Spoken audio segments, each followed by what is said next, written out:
Right. That was absolutely, positively embarrassing, okay?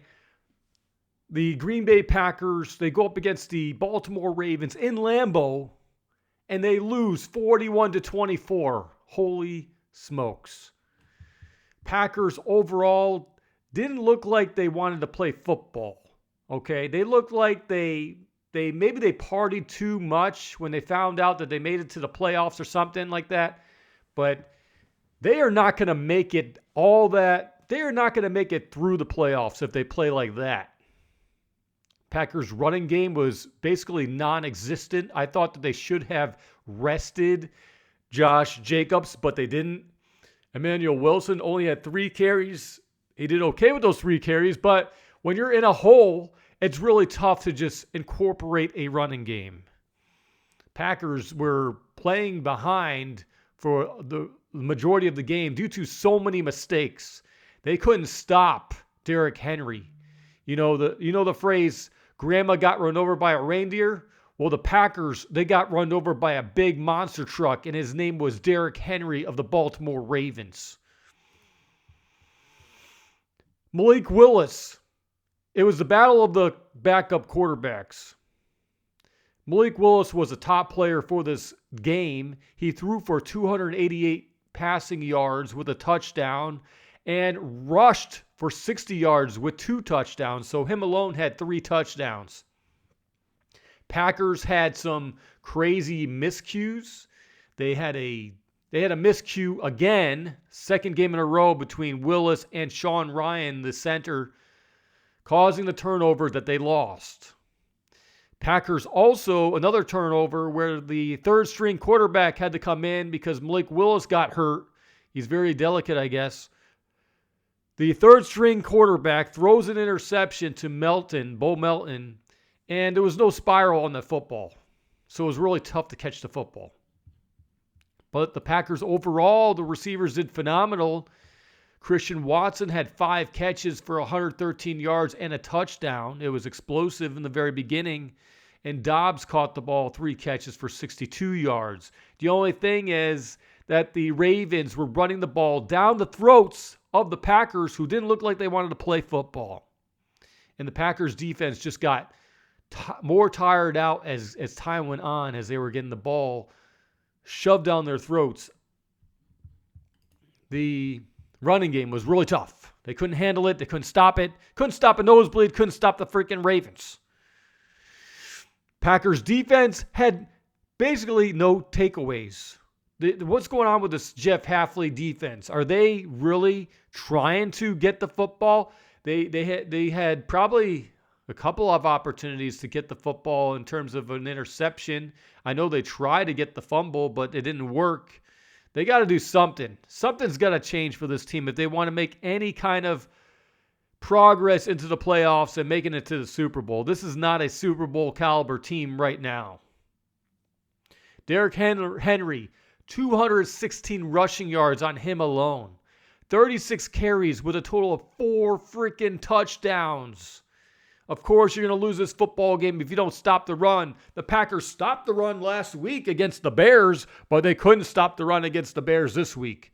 This week, there was all kinds of things that the Packers just couldn't do. Quay Walker had the only sack for the Packers. They had no other pressures that really pressured the quarterback and took out the quarterback. Rashawn Gary, just not the same guy.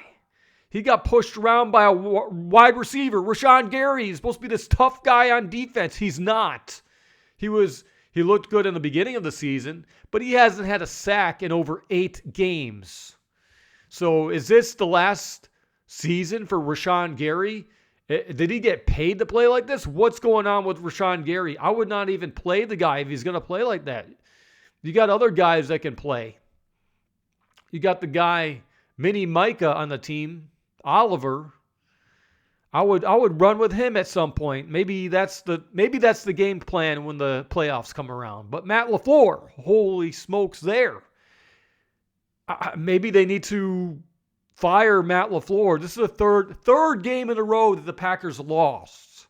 I don't care that the Packers made it to the playoffs, But the Packers had an opportunity here to take the division. They had opportunities to rise into those seeds and do some great things. I mean, is this all part of the strategy to be looked upon as an underdog through the playoffs and somehow win? But I don't know. We'll see. But if Matt LaFleur is the case, the thing with Matt LaFleur, okay, they had an opportunity to get a first down, and they do 3 straight runs up the middle. 3 straight runs up the middle. That was really freaking bad play calling. You got speed on this team. You can run to the corner and gain a yard and get the first down. But they didn't do it. Matt LaFleur playing this kind of offense is not good. They are getting crushed on the offensive line. They're getting crushed on the defensive line. So right now, the biggest weaknesses are their offensive line and defensive line and the play calling of Matt LaFleur. They could have easily, maybe not easily, but it seemed like they just were not prepared at all in this football game. Preparation is key to winning football games, and the Packers just didn't have that.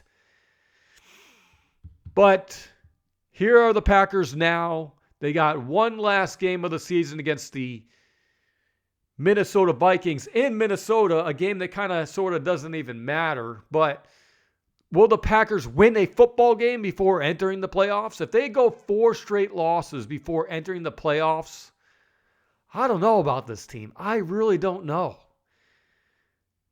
Maybe the Packers they have to move on from Matt LaFleur if it's going to be like this. They have so much talent on this team. You have Matthew Golden.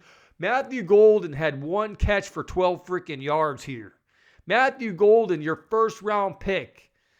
He is really good, but they're not throwing the football to the guy.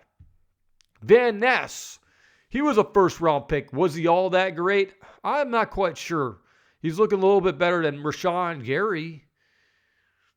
Jordan Morgan, he got thrown around like a rag doll against the Bears. I rewatched some of that game.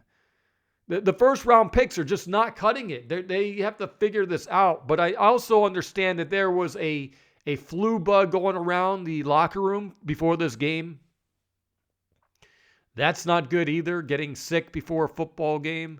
But of course, you have these guys got so much money. There's so much things that they can do to try to avoid or minimize the flu the best they can. But here we are, the Green Bay Packers. They look like a completely different team than they did in the first part of the season. The very first 2 games, they were very dominant. But the Packers right here, they got dominated against a Baltimore Ravens team. Of course, the Baltimore Ravens are still fighting for a playoff spot, so maybe the Ravens were just way more hungry than the Packers, knowing that they already have a spot. But here we are. Here we are. It's very disappointing. I am very disappointed in this team. I hope that they can play better, but the Packers are going to lose a whole lot of players next season. I don't think Dobbs comes back. I don't think Rasheed Walker comes back. They got to figure this out. Fix up all of the mess ups if they want to be a Super Bowl caliber team, because right now they are not a Super Bowl caliber team. And that's all I got to say. Hit that like, comment, and subscribe buttons, and go Pack Go all day.